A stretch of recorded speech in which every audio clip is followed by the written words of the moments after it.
O Senhor esteja convosco. Ele está no meio de nós. Proclamação do Evangelho de Jesus Cristo, segundo João. Glória a vós, Senhor. Naquele tempo, Jesus disse a Nicodemos: Vós deveis nascer do alto. O vento sopra onde quer, e tu podes ouvir o seu ruído, mas não sabes de onde vem, nem para onde vai. Assim acontece a todo aquele que nasceu do Espírito. Nicodemos perguntou: Como é que isso pode acontecer? Respondeu-lhe Jesus: Tu és mestre em Israel, mas não sabes estas coisas? Em verdade te digo, nós falamos daquilo que sabemos e damos testemunho daquilo que temos visto, mas vós não aceitais o nosso testemunho. Se não acreditais, quando vos falo das coisas da terra, como acreditareis se vos falar das coisas do céu? E ninguém subiu ao céu, a não ser aquele que desceu do céu, o Filho do Homem. Do mesmo modo como Moisés levantou a serpente no deserto, assim é necessário que o Filho do Homem seja levantado, para que todos os que nele crerem tenham a vida eterna. Palavra da salvação. Glória a vós, Senhor.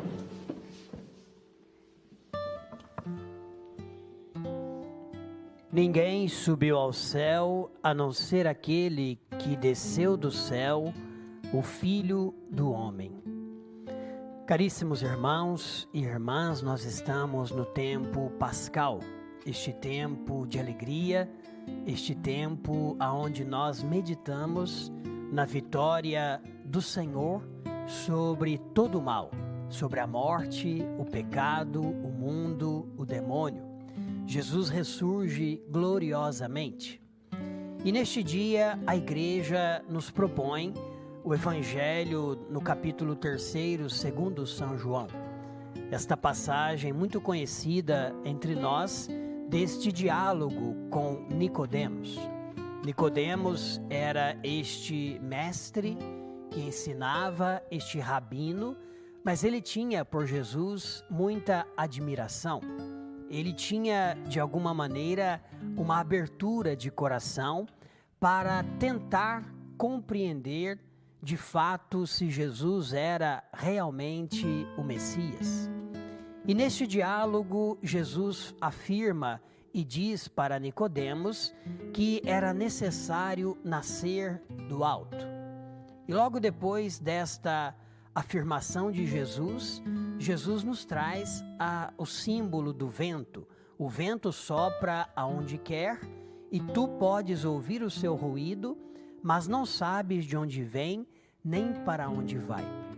Por que Jesus ele apresenta logo em seguida este versículo com este simbolismo do vento? Justamente para mostrar para Nicodemos que para nascer do alto não é como ele estava pensando: olha, será que eu vou ter que, como eu vou nascer de novo se eu já estou velho? Não tem como nascer de novo. Na verdade, Jesus estava dizendo que para compreender o que ele veio ensinar, nós não podemos estar presos apenas nas estruturas humanas, porque o vento justamente ele tem este certo mistério.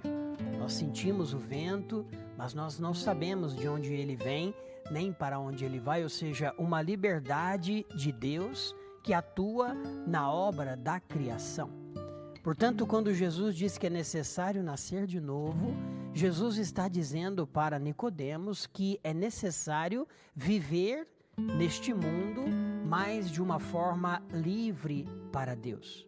E este nosso caminho de liberdade para Deus, ele acontece de um modo muito especial quando Jesus é levantado, como ele mesmo nos diz no final do Evangelho de hoje, e atrai para ele todos os homens e aqueles que nele crerem teriam a vida eterna. Então esta nossa liberdade foi adquirida pela paixão, morte e ressurreição do Senhor. E de um modo muito particular, este nascer de novo, este nascer do alto, aconteceu na nossa vida quando nós recebemos o sacramento do batismo. A maioria de nós, quando crianças, eu não vou dizer quando pequenos, porque senão não funcionaria para mim. Uma vez uma pessoa me disse, eu vi o senhor num programa, achei que o senhor era grande. Agora o encontrei pessoalmente e vi que o senhor é pequeno. Não é? Mas recebemos o sacramento do batismo quando crianças. Eu tive a graça de ser batizado em Aparecida.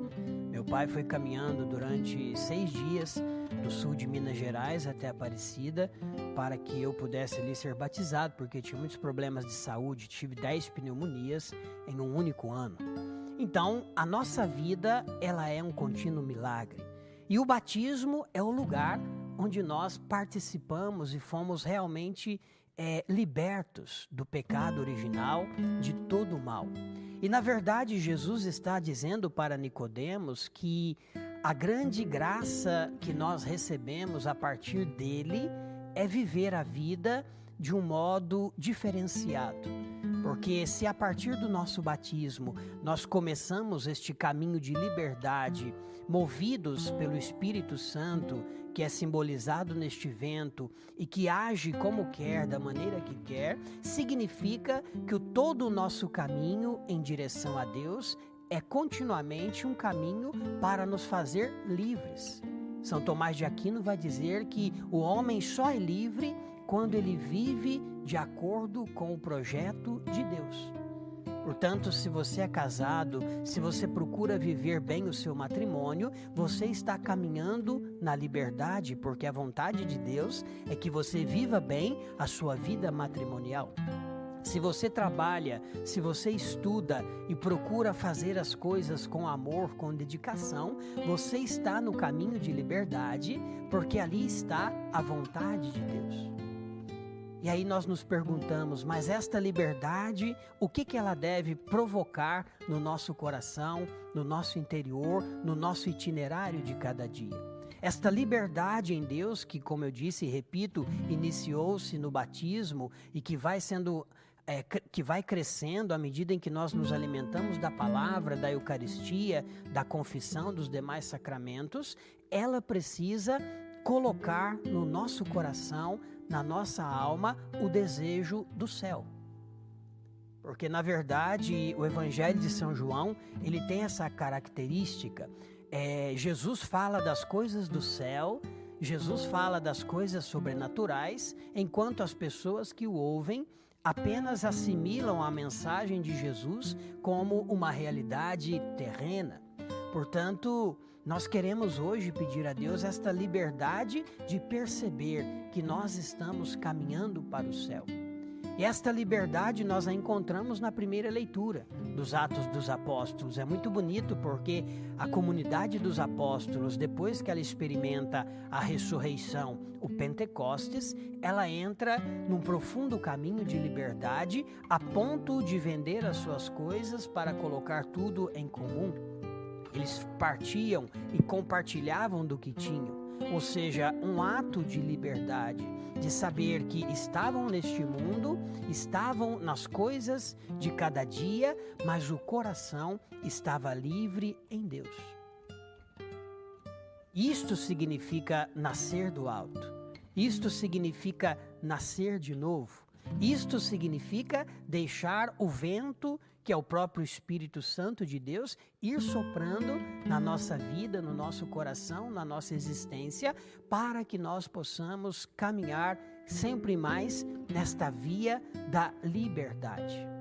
E aí uma coisa importante, a igreja nos ensina que cada ato bom, cada ato do bem, cada ato e gesto que nós procuramos fazer na vontade de Deus é um ato eterno.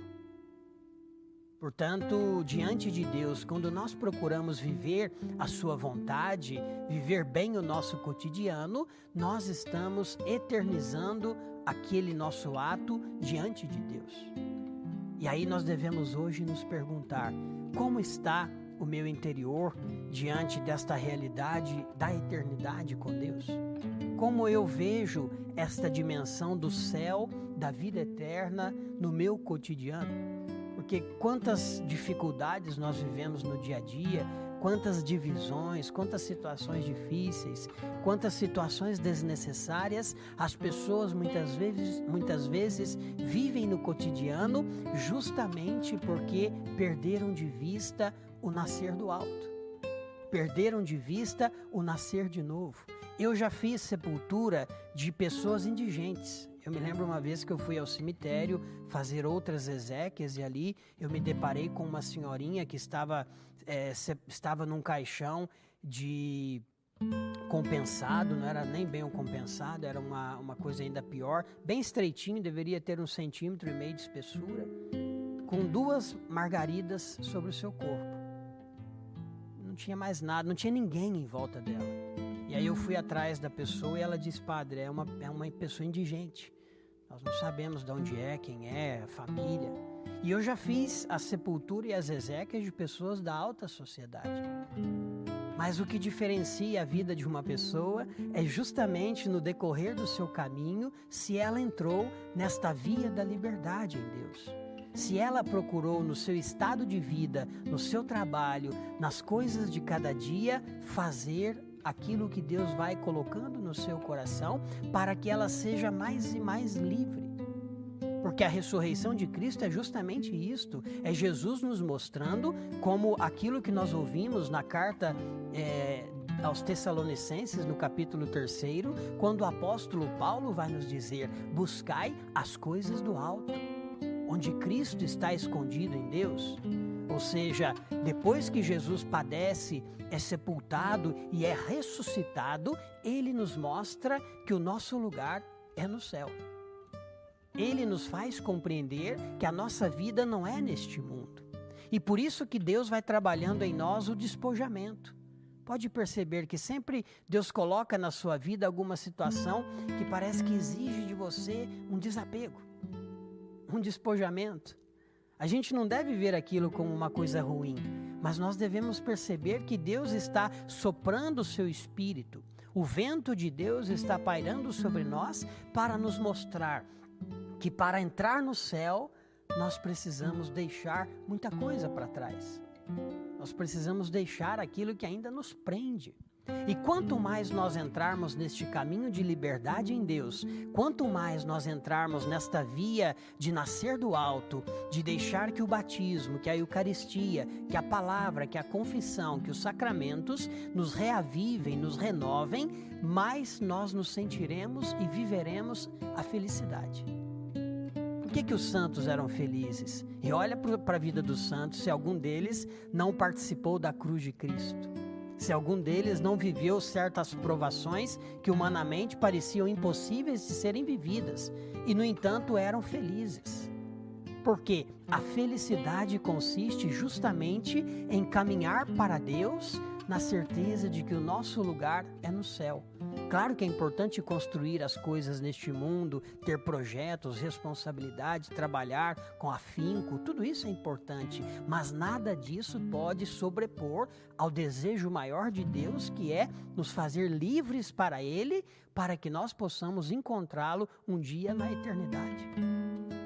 Então vamos hoje escutar Jesus também dizer para cada um de nós durante este dia: olha, é preciso que você nasça de novo. É preciso que você nasça do alto. E aí nós vamos perceber que o nascer de novo é justamente deixar que Deus possa nos conduzir para o céu. Nós podemos perder tudo, mas se nós não perdermos o céu, nós teremos ganhado tudo. Amém. Amém.